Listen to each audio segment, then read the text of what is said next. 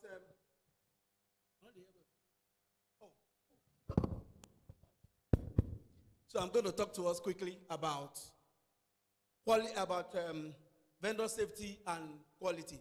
Haven't heard what my colleagues, Ajia, just mentioned about how the government is trying to strive to encourage every one of us. The question I want to ask every one of us is that, are we going to do the job shabbily? Are we going to do it wrongly? Are we going to kill people? So that is why this vendor forum is there. And that's why this topic to improve is there.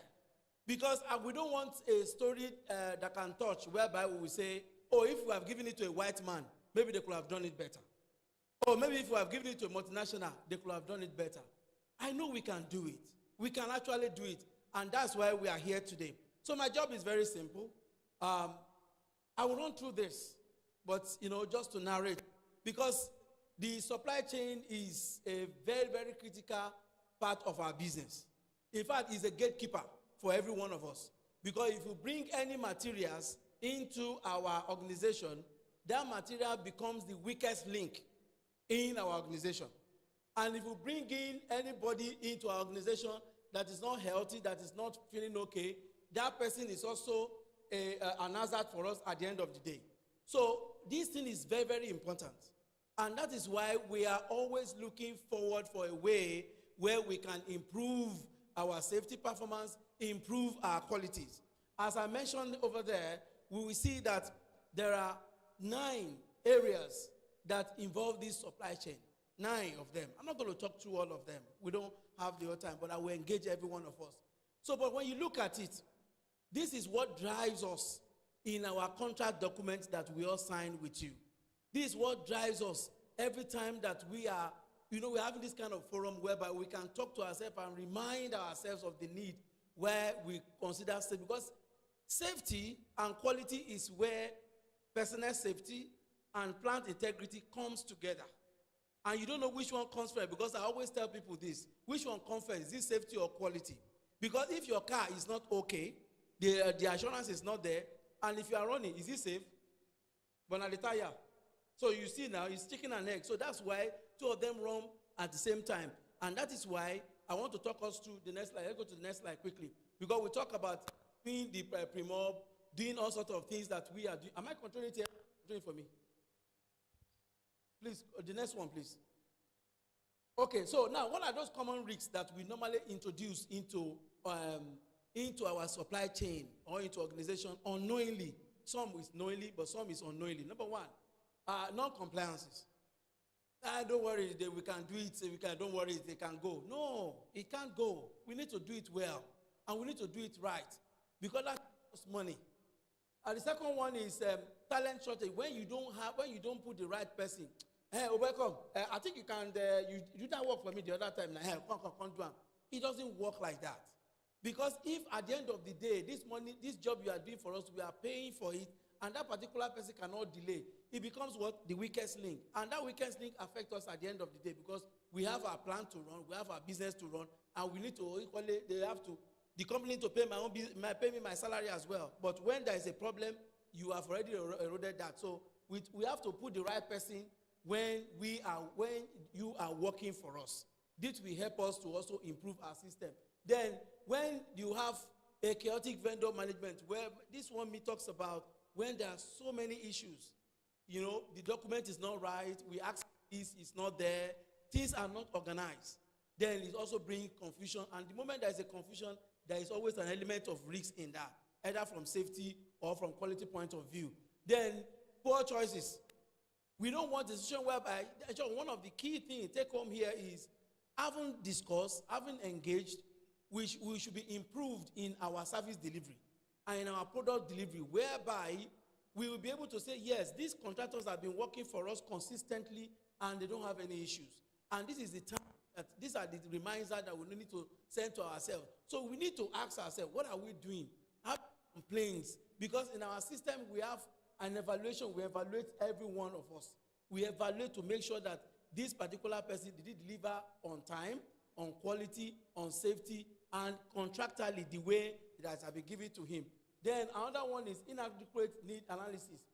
This one talks about, okay, you are asked to do a particular job, and you cannot profile it in such a way that will meet that particular that you will make. For instance, you are given to do a civil work, maybe a concrete work, and you know that you need to provide a certain aggregate, you need to provide a certain cement, you need to do a rebar as the case may be. But you just say, hey, you know me, anyway, we believe face, no, not in our own plant. You need to do it in a way that contrast is, because the moment you don't do it, as I earlier mentioned, you are introducing safety issues and quality issues as well. And of course, when you have a delay, because this is one of those things that bothers us. We have given you the time, we have considered you, we've done everything, but you just delay. And the moment you are delaying, you are equally delaying the end user at the end of the day. For instance, if you are giving a PPE, for instance, to supply, and you don't supply, what about the new person that we engage on site? How is it going to work? How is she going to work? Because we need that particular item for him or her to wear. So when you delay all these things, it affects us, and at the end of the day, it introduces a risk into our system. Next slide, please. So I want to talk to us. So how can we improve this? In a supply chain, or in a supplier-client relationship, three things happen. And that is when, you specify. That means, what are those things that you need to do? You select, we look at, okay, all those things, the historical record, as per safety record. When you are working for us, have you been able to do it in such a way that we can say, yes, this particular vendor is working in tandem with our belief system. He's working in tandem with what we are asked him or her to do. Because that's one of those things that drives that. Then also we monitor. We need to know that you are delivering on what we ask you to do. Because if you don't do that, it's also a gap, and you are introducing a risk into the system, which we don't want at all. We want to beat our chest in the next 10 years and say, yes, we build this gas plant, and this gas plant doesn't have a problem, or we are in this business and it is you that make us to succeed. Because without you, we don't exist, and without us, you don't exist. So two of us need to have that relationship whereby we can do things professionally. Next slide, please. So now, another thing that I want us to look at is the area of occupational health. Because when I've never seen somebody that is not okay, that is working, that is having health issues. I've never seen that. If somebody is not okay, how will that happen? So if you see, one of those things that is also mentioned in our contract is that, because I always say a healthy workforce is a productive workforce. If somebody is not okay, why are you forcing that person to come? Or why are you bringing that person to come? Or we've seen cases whereby somebody have an anger issue. He's from village. No, that village, keep that village for village. This one won't work for site here. So we will have to find a way whereby when somebody is mentally okay, is stable, that kind of person should be given a chance to work. So we are looking at how this area whereby occupational health is very important when you are working for us, when you are delivering anything for us. You need to consider that. Another one is environment. The greatest asset that God has given to us is this, our environment. And every day, unknowingly, directly or indirectly, we destroy it. And you can be asking yourself, how? If your machine is not properly maintained, you are bringing smoke into the environment. If your machine that you gave to us, despite the fact that as at the time we promote it, everything looked fine, but after 1 week, it started leaking oil, you are destroying the environment. All these things are the things that oftentimes we don't consider it. Or when you are in our work site and you need to drink water and you are thirsty, you just drink and just throw it away. No, have a bag where you can collect all these things. Because we still have a lot of children that we are still going to give back to. So we need to be conscious of all these things when you are dealing with us. These are the only way we can say, yes, we have improved. Look at what my colleague said. It was 150 last year. This year is 250. It means there is a lot of interaction going on. That means we are improving. So, but when we are doing that, let's consider the environment. Risk assessment. When you come to us, next slide, when you are coming to us, we also look at what are those things that you are putting into us as a risk in time of reputation, because we guide our pride. Look at our logo, wonderful logo. We pride ourselves, we beat our chests that we are AGPC. So what reputation are you bringing to us? You look at the asset. We look at so many things that you are doing. How are you relating with us? We want a situation whereby we can, when you mention our company, in the very near time want to see us to say, yes, this company, they don't play. They mean business in terms of safety. They mean business in terms of getting their job done. They will never let their guard down. That's what we want, because we have a stakeholder. We want to build a plant whereby in 20 years' time, 30 years' time, that young child can go along that place without any fear of anything happening in the gas plant. So that is the reason why asset is very good. So now, let me switch over to quality now, the other side that talks about plant integrity or asset integrity, or whatever you are bringing to us, meet that particular requirement. Number one, in all those things that I've highlighted earlier on, in terms of the risks, exposure into us, the first and the important one is customer focus. Customer focus here, we need to, what are those things that is written for you to do in terms of safety, in terms of quality? What are those things there? And what are those relationships? Because if you don't understand, that's why we have people, a contract holder. That's why we have people that will work together. If you don't understand, ask them questions. Don't say you know. Don't say, oh, this job is the same thing that I've done in one other company. No, ask questions. When you ask, it becomes clearer. And at the end of the day, you have a clarity of purpose, and you have a clarity of that particular job that you are doing with us. Why are we saying this? What happens because of poor quality? You can see there. There is increased cost. There is reduced health and safety. There is environmental damage, loss of reputation, time. We burn time when you don't do a good job. We burn the time. We lost morale because something has happened to somebody. And at the end of the day, what do you have? At the end of the day, nobody is doing charity here. You lose money, we lose money. But we don't want to lose money. Okay? Then another one is inspection and control. So here is a very critical one. This is where most of the vendor always fall short of. You are too, you worry us so much. No, so we need to be sure of what you are giving to us.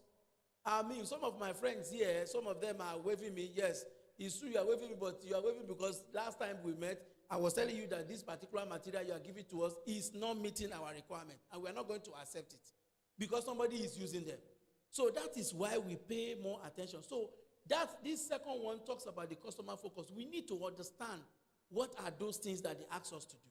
I've seen contractors asking us so many clarity on one particular thing, and I told my team, answer him, because you want a clarity so that when he submit exactly. So please, we need to take more attention on that. Let's go. The next slide. So another one is collaboration. I can't oversize this. I know some of my friends must have talked about this, so I'm not going to talk more about that. We need to talk to one another. We need to collaborate. We can't work in isolation. We don't know it. You guys know it. So therefore, that collaboration is very, very important. Like one of my colleagues has earlier mentioned when he was taking us through the regulatory part, we want to engage the community. And just like me, I'm from a community also. And if you see me now holding microphone, looking fine, I'm from one poor community. So also we believe that there's somebody that is like me also in ASA too, who has worked, who has done so many things, who can deliver the entire thing. So in that area, we need that collaboration as well. Communication, I can't overemphasize, that's what we are doing. We must talk. We must, when you don't have that clarity, say it out. They say a closed mouth is what? People, they go to church, yeah, I know. Because, I'm very happy that people are going to church. So you need to talk. Don't keep quiet. Most of us, we just say, hey, you made that thing. Now the money with the look, hey, that thing. How much, Seth? How much? No, that's not the way to run contract. You need to clarify. We need to talk. If there is any issues, these T-shirts, somebody did it for us. And before he puts this thing here, he was asking questions. Should I put it here? Should I put whatever? And we have to tell him that this is the right place to put it. Why? Communication.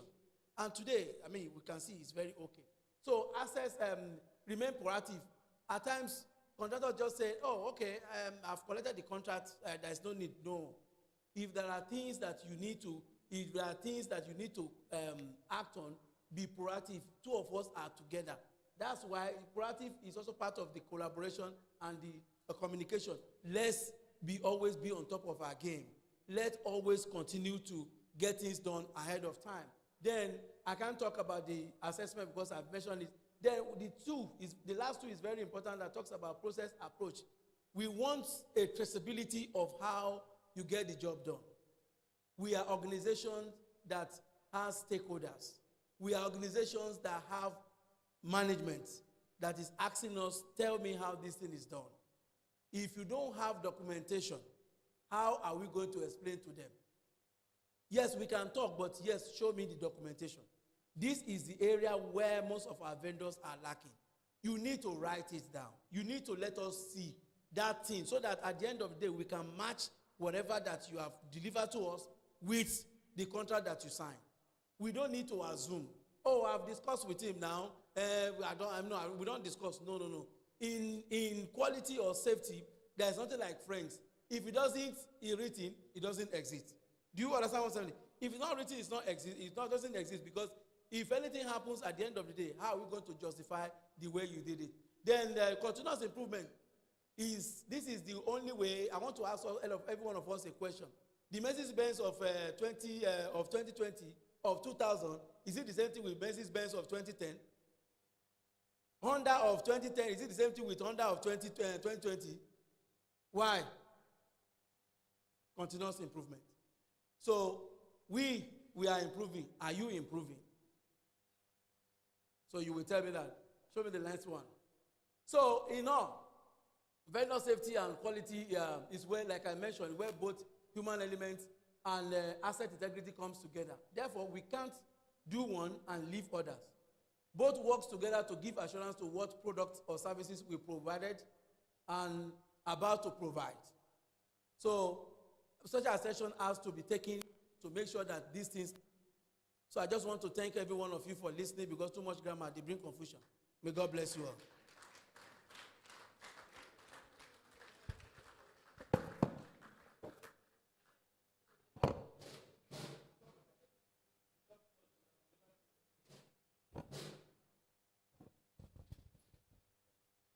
Thank you very much, Engineer Shola.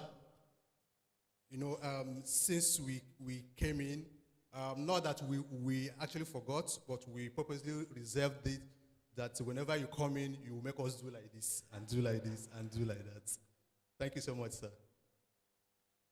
So the next thing we have here is gift and hospitality policy. This, our legal advisor was supposed to be here, but she's unavoidably absent as a result of some legal bureaucratic bottlenecks. So it is going to be a pre-recorded presentation. Please, Project. Good afternoon, everyone. Welcome to this segment. We're going to be looking at AGPC's gifts and hospitality policy. My name is Mufe Romosele. I'm the Company Secretary and Legal Advisor at AGPC. In going through our policy, we're going to start by looking at two concepts we're going to be mentioning a lot during the course of this presentation. And these are hospitality and gifts. So when we speak about hospitality, just very high level, we're talking about things like travel expenses, meals, invitations to cultural events, and that applies whether you're there or not. So for example, you give somebody a ticket to an event and you're not there, it still counts as hospitality. What we exclude from the realm of hospitality are things like tea or lunch, which are served during the course of a business meeting. All right, so when we talk about gifts, we're talking about anything offered from one person to another without payment or expectation of payment. So having set that background as to these two concepts, I want to speak to AGPC's general stance in relation to the concept of gifts and hospitality so that you get a good feel of where we're coming from in relation to our policy. As a company, we're very committed to the highest levels of business ethics, fairness, and transparency. As you know, we have very high profile shareholders. So it's important to us that we're very careful about our reputation, about not being perceived to engage in any acts of impropriety, and certainly about not violating any of the laws of the land. So we understand that gifts and hospitality can be useful in promoting business relationships, in creating bonds and cordiality. but we're also aware that if you don't manage it carefully, gifts and hospitality can be construed for corruption, for bribery, for partiality, and even for violation of the laws. The laws of Nigeria, of course, forbid offering or giving anything of value in order to gain an improper advantage. For this reason, as a company, we've developed our gifts and hospitality policy so that it can help people navigate this terrain carefully and avoid any acts that would lead to undesirable results. So what exactly does our policy seek to do? It seeks to achieve 4 things. 1 is to tell you what the acceptable standard of conduct is, to help contractors make the right decisions when conducting business on behalf of AGPC, to set out the conditions under which gifts and hospitality may be offered and received, and to provide guidance as to how to be transparent and to achieve proper record keeping in gift giving. So we'll start by looking at what to consider should you wish to give someone a gift. There are 4 things to bear in mind. The first question you should ask yourself is, what is your intention? Is it to influence the person, or do you want to generally foster a good relationship? The second thing to consider is, how material or expensive or valuable is this gift? Is it enough to influence the person's decision making? Do you give such gifts regularly? The third question is it legal? Now, AGPC employees cannot be construed as public officials, but one still has to be careful about not being seen to be seeking improper advantage, which would make you run foul of the law. Fourth question, would it be embarrassing if their line manager or any other person became aware about that gift? And another one that is important, but we don't have it captured here, is, does it comply with AGPC's rules? So for example, is it a corporate branded item of nominal value? And we're going to look in a little bit as to what we consider to be nominal value. So how do I know if a gift is nominal value? How do I know what is actually acceptable? The threshold that we use in AGPC is about $100, which comes up to about 40,000 naira. So if you're thinking of giving a corporate branded item that's not more than $100, so for example, like a t-shirt or a calendar or a diary, then that's fine.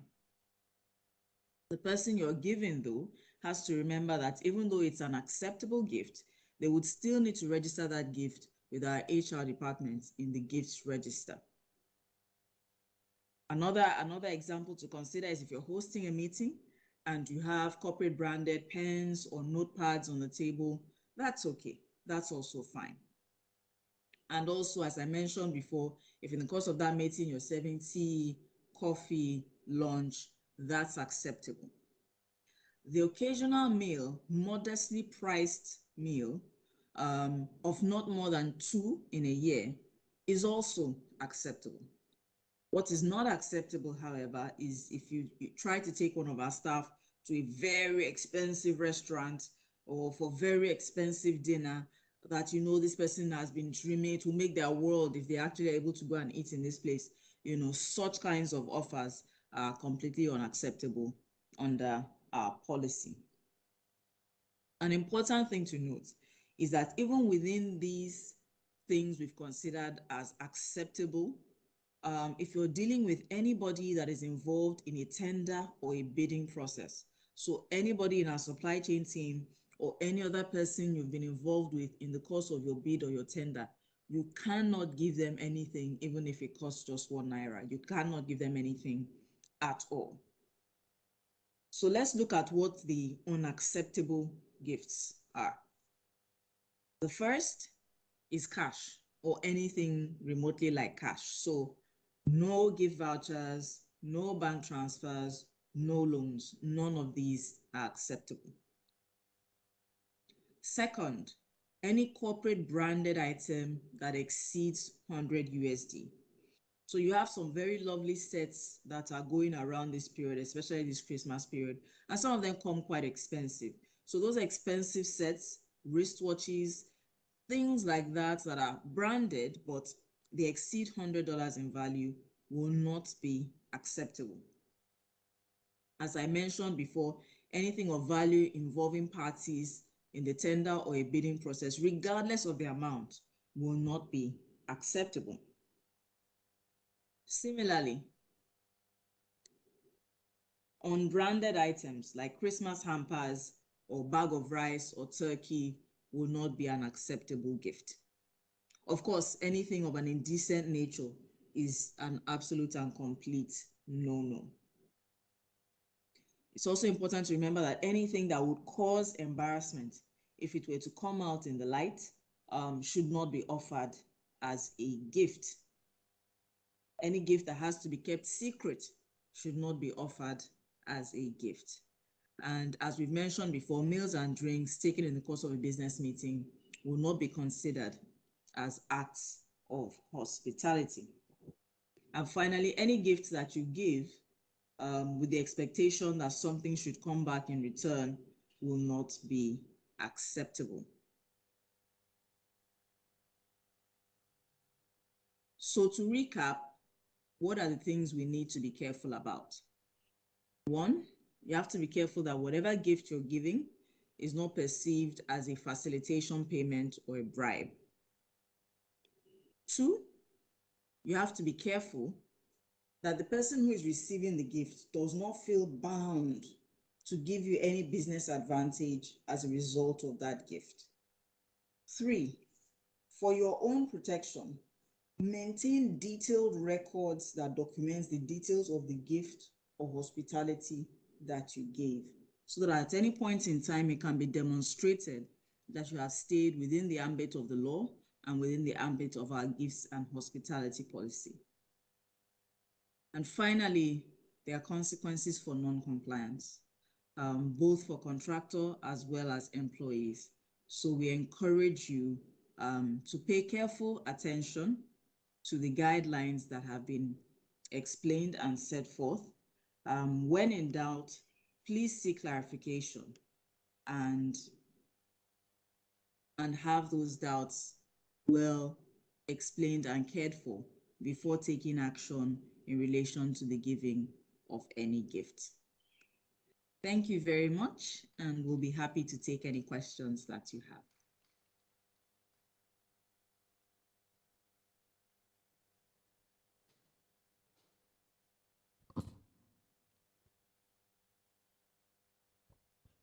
Please, a round of applause again.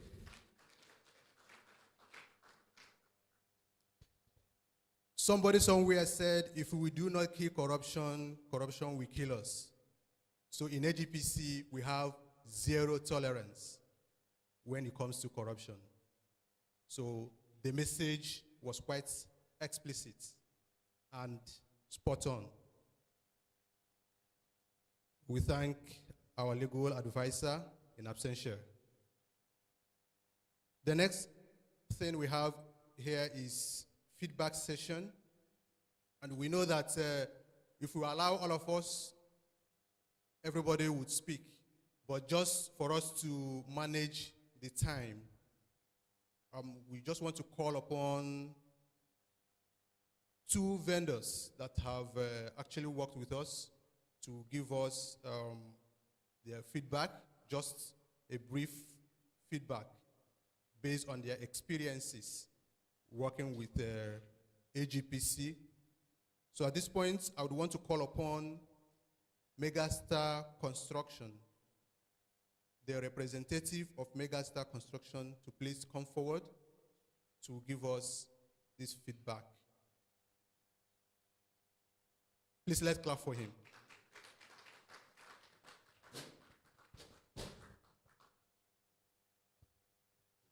Good afternoon, distinguished ladies and gentlemen. Please permit me to stand on the existing protocol. My name is Engineer Lawrence Njemanze, the head of projects for Megastar Technical and Construction Company Limited. Thank you for the opportunity. We were opportuned and privileged to construct an industrial training center for AGPC, which comprises of a tower, 6-floor tower, the library, which is a 3 floors, the heavy and light scale, and then the external works. It was a 12 months duration project, and we were able to achieve this very contracts within the specified time, standing on the right quality, and no additional costs was incurred. And this was made possible because first, the AGPC team that really worked with us insisted that we stick strictly to the rules, regulations, and policies that has to do with safety. In fact, in the course of this project, we as a company stepped up in our safety policies because of the insistence of this team in adhering strictly to our safety, their safety regulations. The daily, weekly, and monthly safety meetings were held according to instructions by the clients. The use of right PPEs were equally not left out, and methodologies for all activities that were to be carried out. In fact, they never laid down their guards as far as the safety is concerned. And the second thing that really led to the success of this very project was the proper documentation and communication, which flows freely within us and the team. This was not left out. The use of DCC was equally not left out in this. So every document that has to do with this project, we are strictly followed as stated and instructed by our clients, AGPC. The next I would like to quickly mention is the quality. AGPC is a quality conscious company from what we saw all through this, the 12 months of execution of this project. They believed that they must have value for what the money they are spending for. And that was exactly what we did. Sticking strictly to every specifications as laid down in the contract and the BOQ. And they ensured that was done. And with that, that paid off at the end of the day, because that edifice is still speaking for itself till today. And the next thing I want to quickly talk about is finance. I want to make bold to say that we are paid as at when due. None of our payments all through these projects was delayed, none. As long as all documentations as regards to the payments were released. In fact, I must say that some of those payments were made before time, before the 45 days stated in our contract. And the last but not the least is professionalism. We saw a high level of professionalism among the team. The openness was there, free flow cordial relationship with all that were involved in this project. We was highly experienced and commended. No compromise, no personal interest for anything. In fact, when the legal person was speaking, I was smiling because something happened in the course of our project. Usually, we give out our Christmas gifts to our staff and our clients. But the little one that was even given to the AGPC person, just as a Christmas gift, not a bribe, nothing, which is normal in our company, was even rejected. They rejected and said, no, this is not part of our policy, even though it was nothing to us. So we saw high level of professionalism. We saw teamwork. The best teamwork I've ever experienced for the past 20 years of my practice was experienced within this period. And I want to tell you, sir, that this project was part of my appraisal, and that led to my promotion 3 months ago from a project manager to the head of operations, deputy operations manager. I want to thank AGPC for the privilege and opportunity given to us to execute such a project, and we look forward to do more business with you. Thank you very much.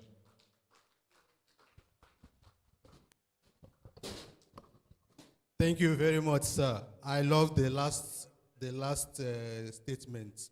He said he looks forward to doing more business with AGPC, and we'll be glad to also do business with you, sir.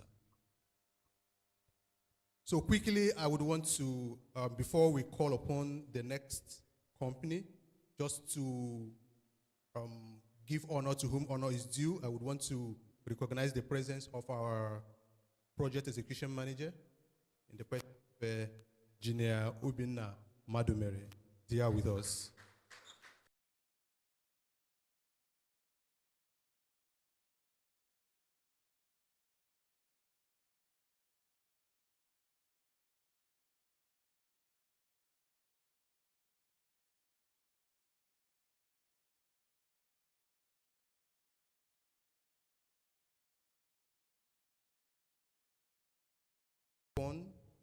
Area, the representative of Aerius Wave Oil and Gas Limited.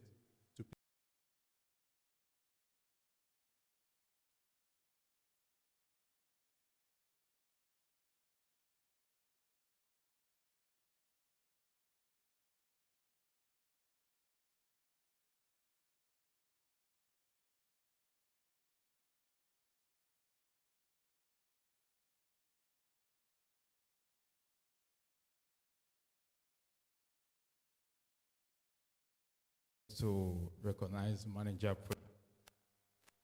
services. Thank you for how you've been handling this meeting. Our feedback, I'm representing Ebuka. He has been interacting more with some of the AGPC staff, and they will know his face better. My name is Victor Origo. Our feedback, I'll just pick one of them. Time we got a job with AGPC to make payment on behalf of AGPC. Money matter, you want to be extra careful. You want to make sure that the name is correct. You want to make sure that the bank is correct. And there's just that double check that we wanted to do. So we are calling the person who was responsible for the contract. The excitement he was giving to us, we're not feeling like, you should say we need to make mistakes, so. Because this guy is more interested in the job than us. So it says that our profit margin is not big enough. It was very, very comforting. We had a very good interaction. So AGPC has a very good interaction with their vendors, and we appreciate that, and just to mention that as a feedback. Then the other part is that they just want to see that you succeed in what you are doing. So they don't just leave you to say, okay, handle, that you succeed. I remember that we were called to say, double check, or if this, that you need more hours for it, just take one more hour. Double check, don't make mistake of paying twice, because we had a long list of persons who won't pay. So it was partnership in progress. Partnership in progress, a very clear, assistance we got. I don't know whether it's okay to mention name. Mr. Nicholas, he has been so helpful, so helpful. He will call, have you done the payment? What is the challenge with the bank? Where are you now? And when you give him the supporting document, you just give speed to what you are doing. So there's that continuous support. Then for payment, because we have interacted with other environments, that when you submit invoice, you now send photocopy to church for prayers. You send photocopy here and there, When we got the first payment after very few days, we were trying to look at it to say, did they make mistake? You sure this is the payment of the job? Should we call to confirm if this is the payment? So there's this prompt payment that our bankers now, when we go into the bank, we are very a bit of high shoulders, because we are quick to respond with our financial obligation, and that relationship has been fruitful. So I think this is just a short summary of our feedback with AGPC. Thank you.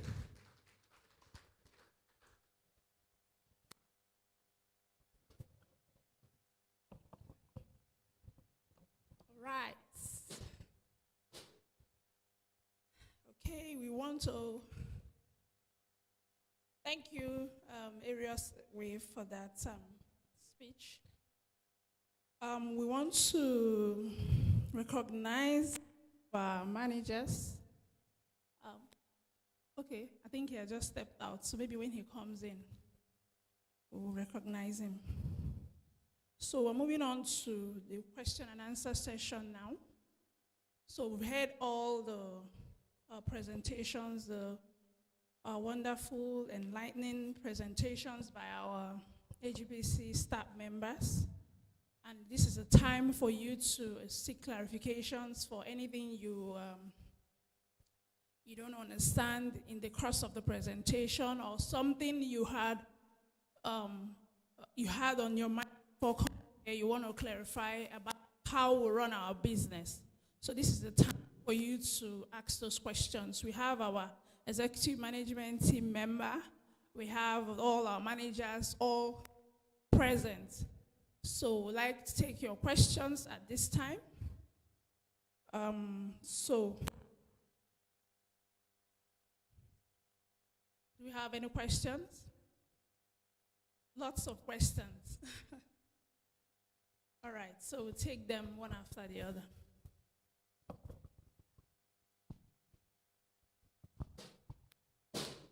Good afternoon, sirs. Good afternoon, ma'am.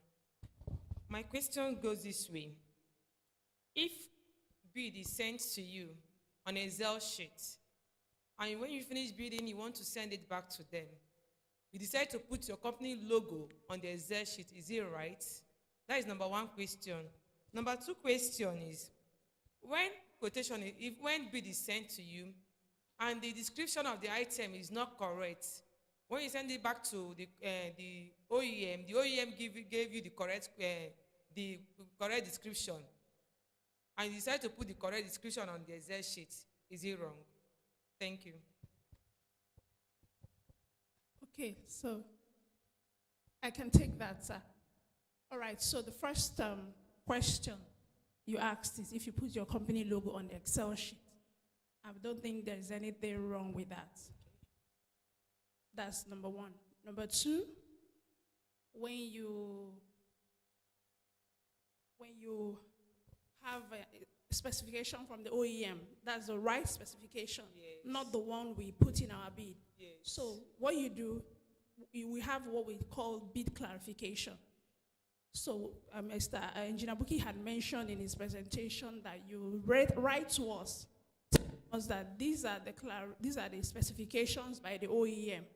So we'll review that and we'll give you a response. We can tell you to go ahead, because sometimes it might not be the right OEM that we want to buy from. So the engineer that is handling the job might have the right OEM he wants to buy from. So maybe it might not be the correct one. So we'll review that and we'll provide a response. No, let me clarify you. An OEM name was given. Okay. So we wrote to the OEM. He gave us the right and the description of the item, and also gave us a part number, which we wrote back to you people through procurement. There was no response till the date of the closing. I have no option than putting the rightful the rightful description from the OEM. So I want to know if it's wrong. No, thank you. It's not. You are not wrong at all. You are not wrong.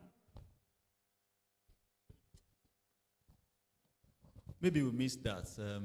Actually, when you send calculations, we should respond to it. But you've done the right thing by putting what you receive from them and the pricing. If at the point of opening, if I discover that there's a discrepancy, we'll still probably call you up and tell you to do something else. Thank you, sir.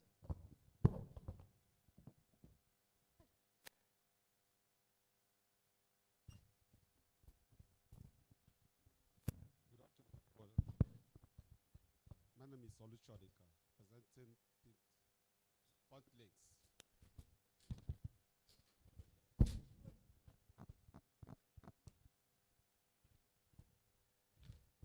question goes like this. I have 3 questions, but let's start this way.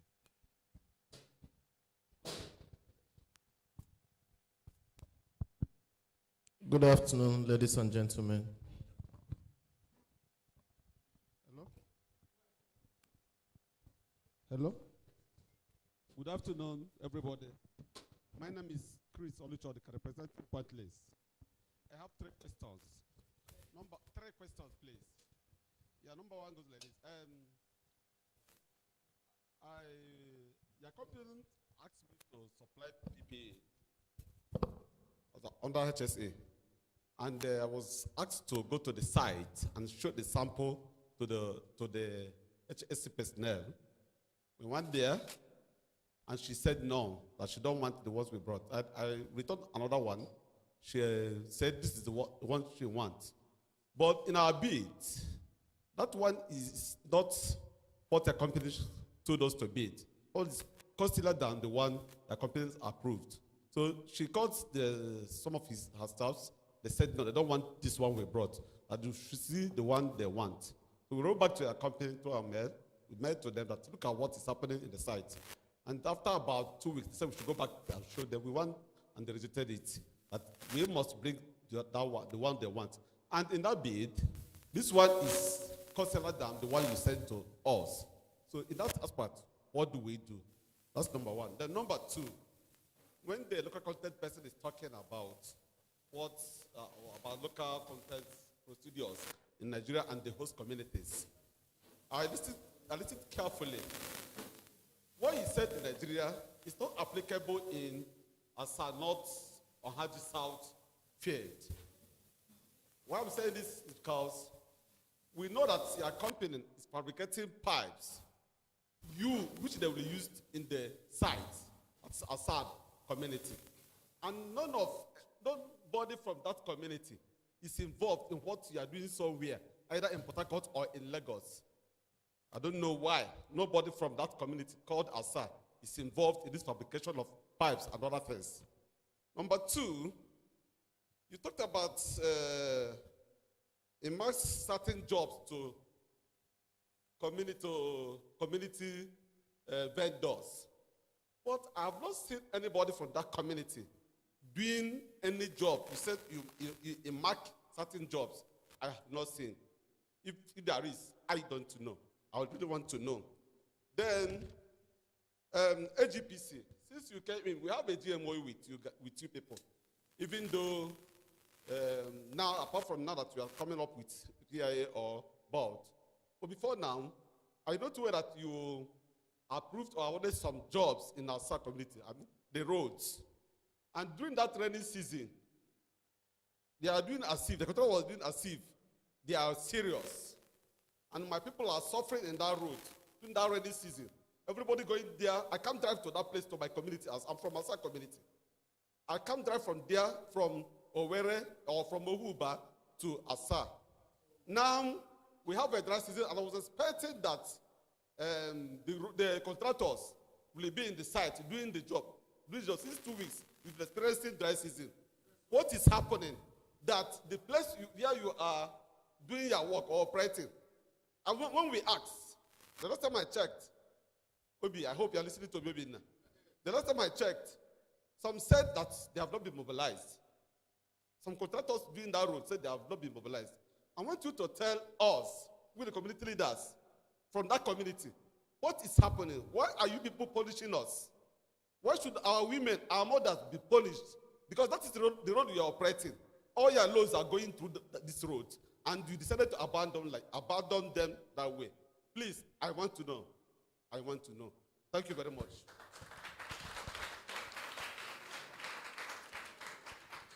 Thank you very much, sir. So I want to start from the PPE.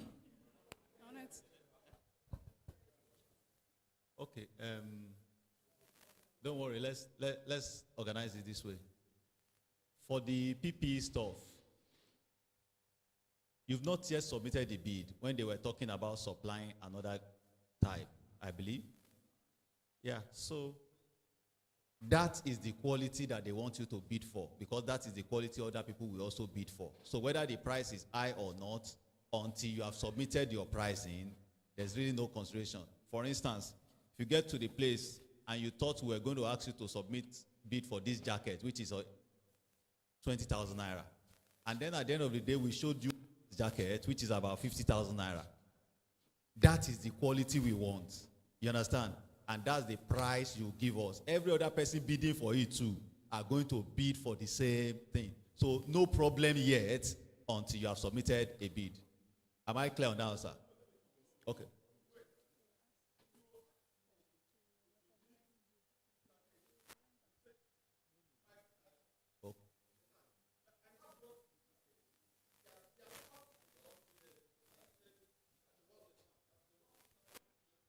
Oh, okay. Oh, okay, great. So in this case, we specify what we wanted, and the person on site now showed you something else.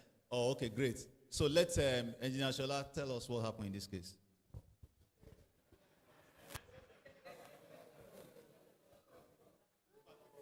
I'm happy that now I know you. Why I'm saying that is the question I asked them is that what you submitted when we asked you to provide us a sample first? If that is not, then we will not accept it from you. But if it is, we will accept it from you. Because we asked all the vendor. Because that's part of the things we are saying. We deliberately said the vendor from the community must supply these PPE. And we said, go to the market and tell us a sample. So if the sample you brought that time, what you are bringing is different, why must we take it from you? Mm-hmm.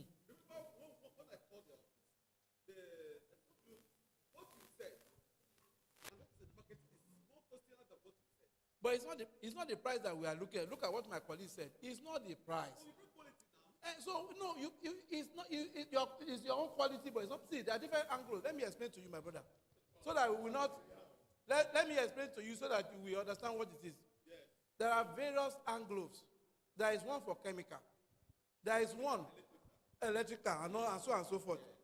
So what we did was that the one that they normally use on day to day, we need that one, but that one, so that when somebody carries something, it won't injure you.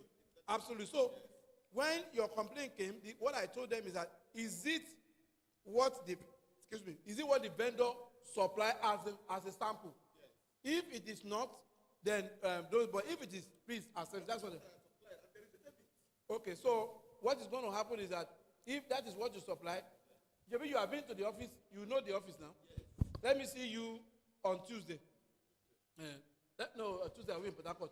Let me see you next week, Thursday, and let's resolve this matter. Is it okay now for PPE? Let me give the rest. About the road. About the road. About the road.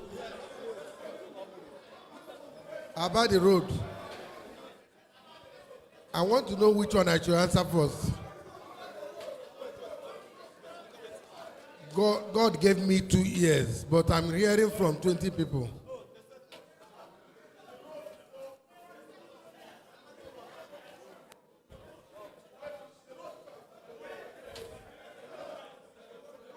Okay, let me start.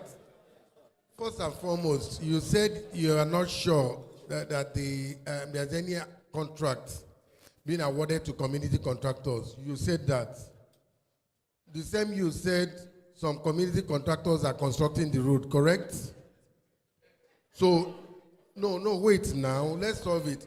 So we don't give jobs to people at all. Now you said some people. So maybe those people constructing the road, are they from Ohaji? Thank you. That's a hand. Now I will tell you who they are. And one of them, I saw one of them here. We are any. Felix, stand up for recognition. Come.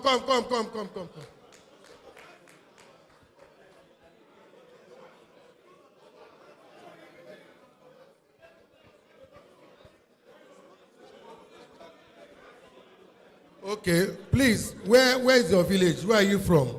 I'm from Asa, Obosa precisely. From where? Port Harcourt? No, Obosa, Asa. Okay, Asa. Okay, thank you very much. So he's from Asa. So I can tell you the other persons. There's Devon Impex. Devon is also from ASA. You can ask Eric. Eric Nwolo.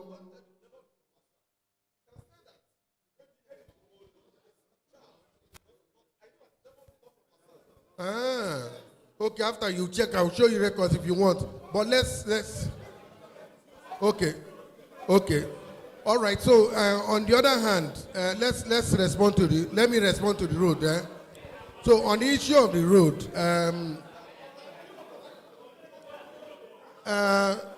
Raphaelix is come. No, that's what I want to ask you. Okay, hold on. Why have you not moved to site? You've not started any work at site at all since they gave you money. Why? We have started work. So that means you have been mobilized. We are talking of variation. We are talking of variation. He said he's asking for variation, not mobilization. He has mobilized to site. Okay, come. Don't come in public.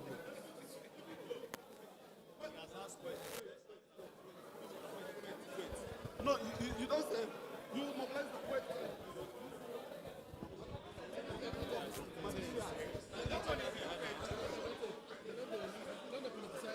Oh yeah, let's make this a bit more tidy.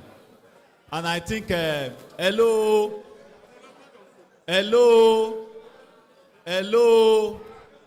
Don't let us mix two different things now.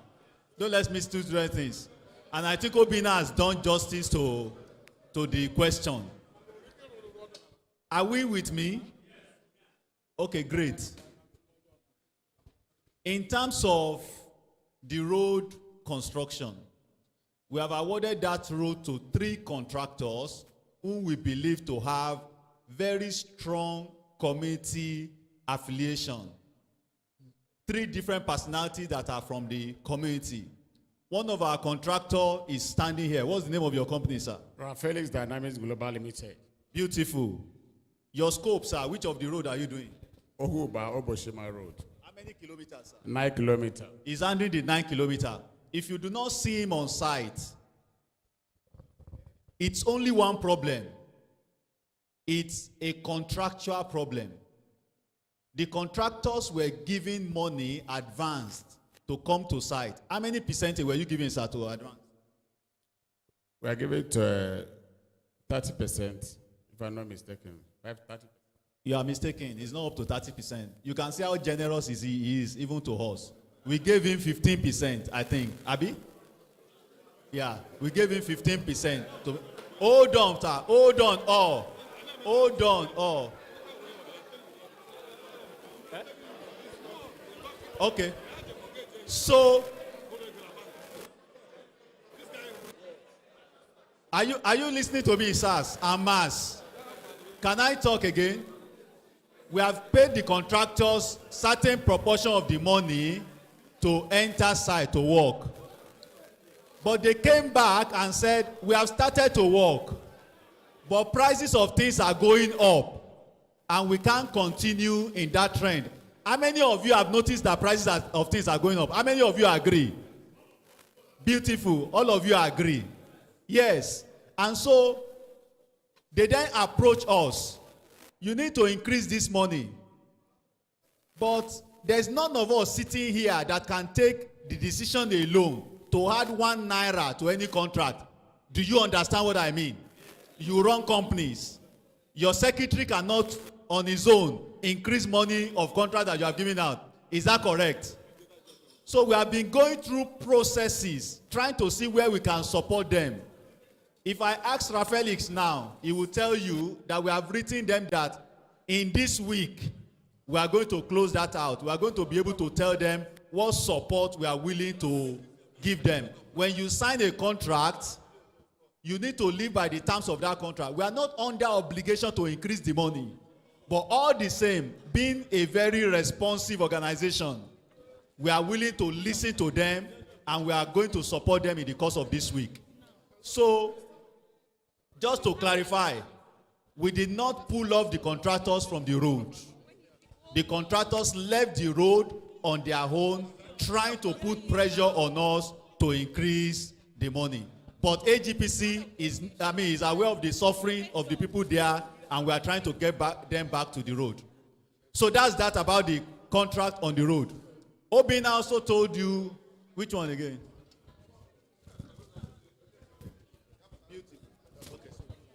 Okay, so the other thing I want to say here is, what we are doing here now is vendors forum. We have community forum, which will be coming on very soon. So I don't expect us to start treating issues that we should handle at a community forum in vendors forum. Remember, not everybody here is from Asa. Not everybody here is from the village. So let us not bring our issues to the public. Are you with me?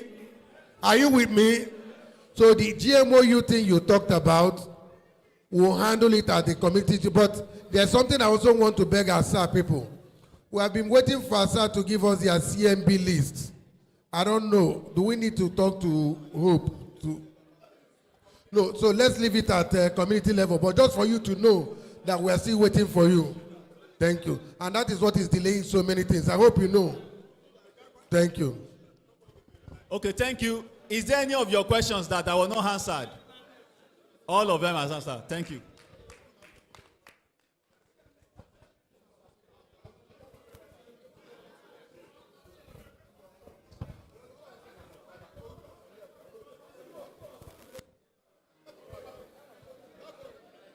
Hello. Good afternoon, everybody. My name is Wawis. I am from Popak Oil and Gas Logistics Limited. And I'm from Obosim Autonomous Community. But before I ask the two questions I have, there is something I would like to correct here. Every time I've been hearing Asa and Asa and Asa, there are other neighboring communities that are attached to AGPC. Obosima and Ohuba, these are impacted communities as well. They should not be sidelined in the scheme of things of AGPC. Please, I implore you to consider them as well in whatever you are doing. Please. Now, my questions, one goes like this. If somebody has completed their bidding, a vendor has completed their bidding, and unluckily the vendor has failed the bidding, is there any way the vendor could be notified that he has not been successful in that bidding? Or is there a time frame that maybe can be communicated to the vendor as to make him be able to know when to stop hoping for that bidding to be awarded, for that contract to be awarded to them? So the person can be thinking about another opportunity for another bidding.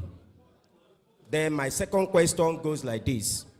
There are certain jobs that AGPC does, and which may be quite different from other oil companies or oil and gas companies. And these jobs have names.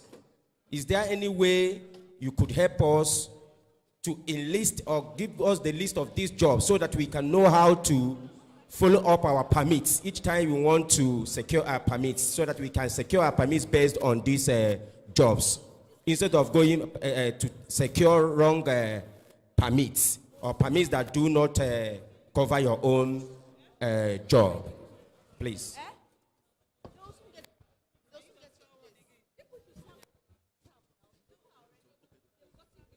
Okay, thank you very much. In terms of community, maybe you have been hearing one name. The list of the communities is the list of the community. There's the host and there's the impacted. There's no dispute about that. And we do not award contracts. We do not discriminate in the award of contract between host and impacted. Our community is our community, either impacted or whatever. So the second one on permit. The first thing is that you actually need to know which aspect, what's your business? That's the first thing. For instance, if I give you a list and you see environmental there and you go and collect environmental services permit and you don't have that skill, you are not in that business, it doesn't help. First thing is that you need to establish yourself as a business person. What is the area where you can add value? That's the permit you are going to take. If opportunities then come in there, that's when you can play. For instance, I'm an engineer now. I can't say because medicine is now booming in Nigeria, I go and take a permit to open hospital. You understand? So it is first your line of business that determines the permit you go and take. We can't reel out all the list of possible opportunities. We can't. But you first get a permit, register in our system. If there are opportunities in your line of business, we'll make it available to you. Thank you. What's the other one, sir? Oh, notification when you fail. Chioma, take that. Okay, so it's actually good practice for the supply chain personnel to send out bid outcome notification. Maybe in AGPC we haven't started doing that, but we'll take that on board to start notifying you of the bid outcome. Thank you. Do we have any other question before we round off? How many questions? How many hands do we have? So we'll just take 2 questions and we're done. Good afternoon, everyone. I am Henry Iforeze Zenozo. My question or mine is a kind of advice.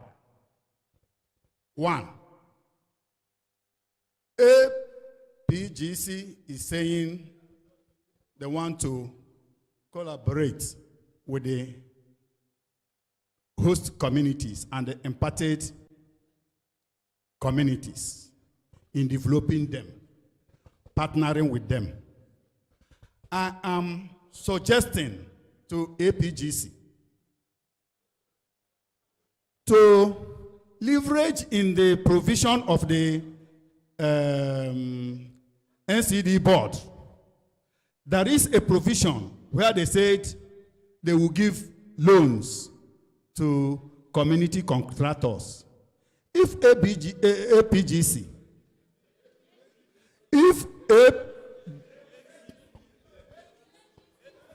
all of you know what I'm saying. Whether I call it well, I don't call it anything, but you know where I'm going. I want the management of AGPC to liaise with the banks, and give them the names of host and impacted community contractors to in whatever PO that is verified to be coming from you to sponsor. A job coming from you to sponsor. It will give us a help. Not when you go to banks, they will ask you to bring your grandmother, your grandfather, your grand this and that. If you do that, we know you are helping us. Partnership is there. Yes, you can help, you can tell a company to partner with us. By the time you know it, all the profit will go back to the partner because he will provide every logistics. But if a bank is solidly, we know that this is AGPC bank. Any contract that comes to you, go there, the bank will fund it. That is one, my advice. My question now is, when this contract was developed, don't this have an access road to that particular location without using community road? Why is community road being used as an access road to your location? Because we believe if there was access road, you would have used that, you would have consulted that access road before the project. Now that you are using community road, it is pertinent that that road supposed to be done by you as to access that place.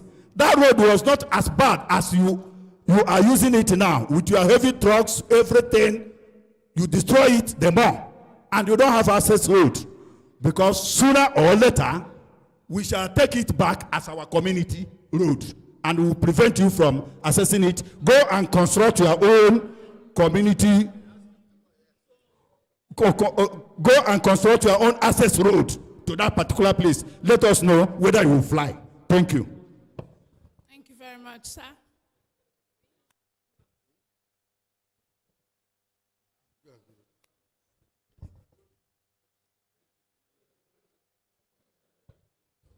Okay, thank you. Is it Mazi Henry? Okay, great. Thank you for your suggestions. On the one of credit with bank, as of today, if you take a PO from AGPC to your bank, most of those banks know AGPC. I won't advertise any bank, but I can tell you most banks know us.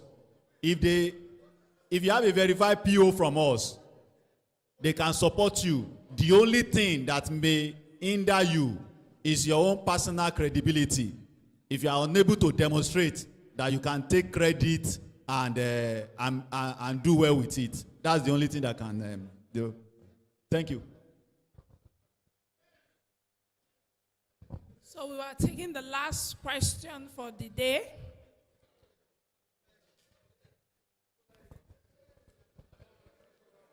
Good afternoon, everybody.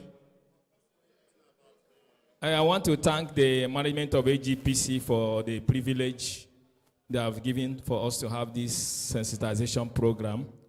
My question also comes like also a player to AGPC management. They have been doing very great. But in a situation where you are constructing a 300 million curve per day of a gas processing plant capacity, the effect on the people should be a little bit better than what we are witnessing. I want to talk in the area of the construction scope that is going on. I don't know the extent it has gone, it has progressed in terms of percentage completion. But from the presentation and what was through the local government, if the duty of AGPC is to unbundle some of the work packages, bring in more vendors to come on board to play an active part in the participation, then that would be a best idea. But in reality, what you are witnessing is not so. If you go to the site, I have been to the site, most of the work packages are tied down to few major contractors. And then some of the community contractors that are also experienced in the field are left behind. And in that way, for us, it's not the best. If you look at your process area, look at the field logistic-based area, construction have actually migrated much. People are handling mechanical, electrical instrumentation, one company. Other contractors are handling civil. So we that are also experienced in the community, nobody recognizes us. We've come here last time, and they were given assurance that we're going to receive ITT package. Up till now, we've not received, and more vendors are turning in. And what the assurance that we have when the facility comes on production, that means the level of involvement of the contractors will drop. So if we can't be engaged at this time that the activities are peak, is it when you have come on board on the production? So I'm the CEO of Rofke Energy Company Limited. We're online. Do a kind of due diligence. Integrate us in your installation scope, and we will surprise you beyond your imagination. And in that way, you are also going to be lifting the locals that are experienced in the field. We have good hands. I'm also an experienced engineer in the field. So it will go a long way. Walenga is the engineer. Walenga is the engineer Obina and Engineer Shola. Happy meeting you. Please do the due diligence and support us. We are from the community, and leaving our house in the process area will not help. I attended a site visit some time ago at Krakrama, it's a swamp operation, and it was the locals that were experienced that also were able to guide us in some critical areas we needed to get information from. So please look inwards, not only the likes of Arcon and I don't want to start mentioning much names now, but please carry us along. Thank you. All right, thank you. Before Engineer Buki reacts, I would want to appeal to us.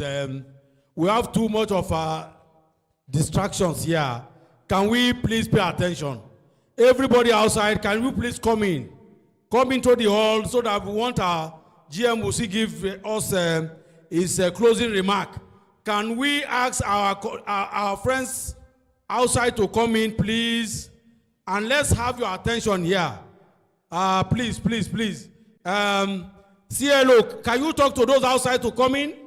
Please, please, please. We are, the place is just too divided, please. Thank you very much. I think the last speaker did a thing like appeal to us.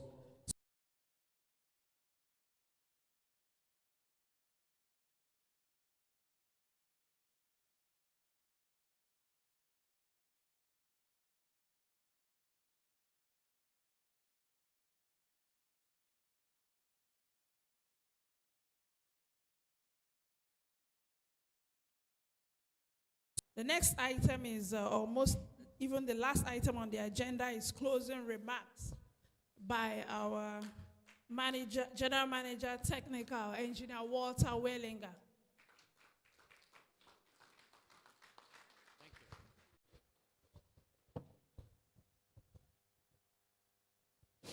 Thank you for that thunder.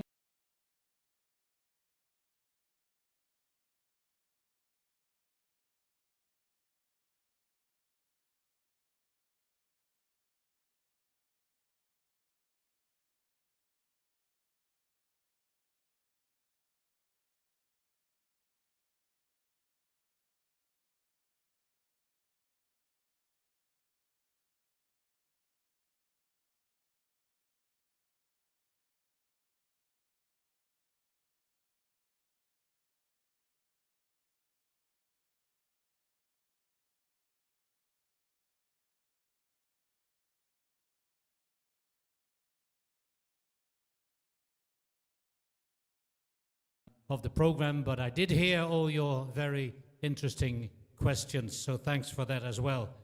This morning, Bukola started one of the first agenda items with the special address on behalf of the MD of AGPC, and I would like to say that I'm standing here as well on his behalf to close this session and to thank you all for being here, listening to us, and hopefully you will have learned a few things and you have been told how certain things go within AGPC and how we can strengthen our relationships in the years to come. The last speaker was talking about the operations phase. Yes, you know, next year we will close off the project.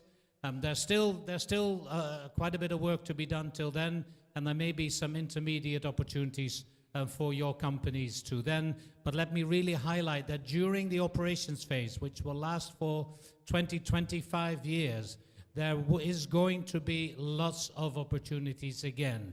Yeah, so that's not projects at that point, but it's the operational phase. And let me also tell you that during the course of that 25 years, and not in 20 years, but probably much sooner than that, there will be additional projects of considerable size in terms of pipelines, in terms of additional facilities, and in terms of other modifications that we might do to the plan. So please, there is a lot of opportunity still in the years to come. I'd really like to say that. I won't go in to repeat everything that was said, but I can gather from the program you must have had an interesting day. So hopefully you heard and you learned something from Umar talking about the information systems, from Franklin on our finance systems and our invoicing processes, from the representative from the construction management team on construction management and how that is going, from Choma, and this is where I came in, oh no, a little bit later, this from Choma on vendor registration, so please take that to heart. These are interesting pieces of information. I came in when Amina was here talking about local content and NCD. And of course, Shola, who made us all stand up and do exercise and talked about safety here. And then finally, we had Mofe, our legal representative, talking about gifts and hospitality. So they were all interesting topics. I hope for you, and I hope you've learned, and I hope you take away some stuff that hopefully we can build that lasting relationship with your company. I'd like to thank the two contractors who came up and said some very nice things about AGPC. So thanks to Megastar and thanks to Arias Wave for that.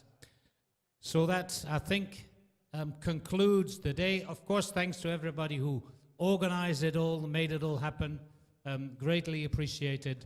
As usual, yeah, give them a round of applause.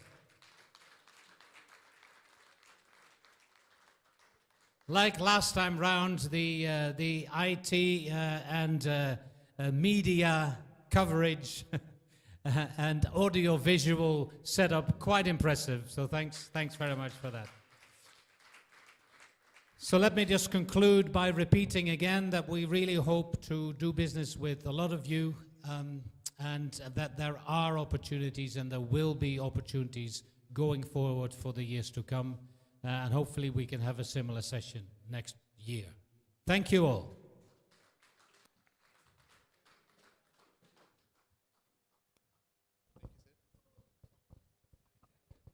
Please, a round of applause to our General Manager Technical. Thank you. So I think at this point we have come to the last stage of our discussion here. So we'd like to have our closing prayer, and we want to call upon one of us here, in the person of Mr. Chukwuocha Chuks from UMC Petroleum Services, to please give us the closing prayer.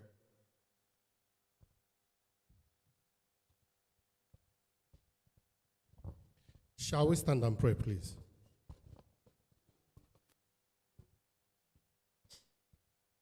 We thank you, Heavenly Father, for your mercies, for the opportunities, and for the graces you have granted us. Lord, we are human, and we are not perfect. And we are learning, and we keep learning. In things we have done, take all the glory. In the ones we have not done so well, help us. In the ones we are yet to engage on, teach us wisdom. Grant us patience and help us to see beyond our capacities. Build us with the opportunities available to us. Increase us by granting us wisdom beyond what we know today.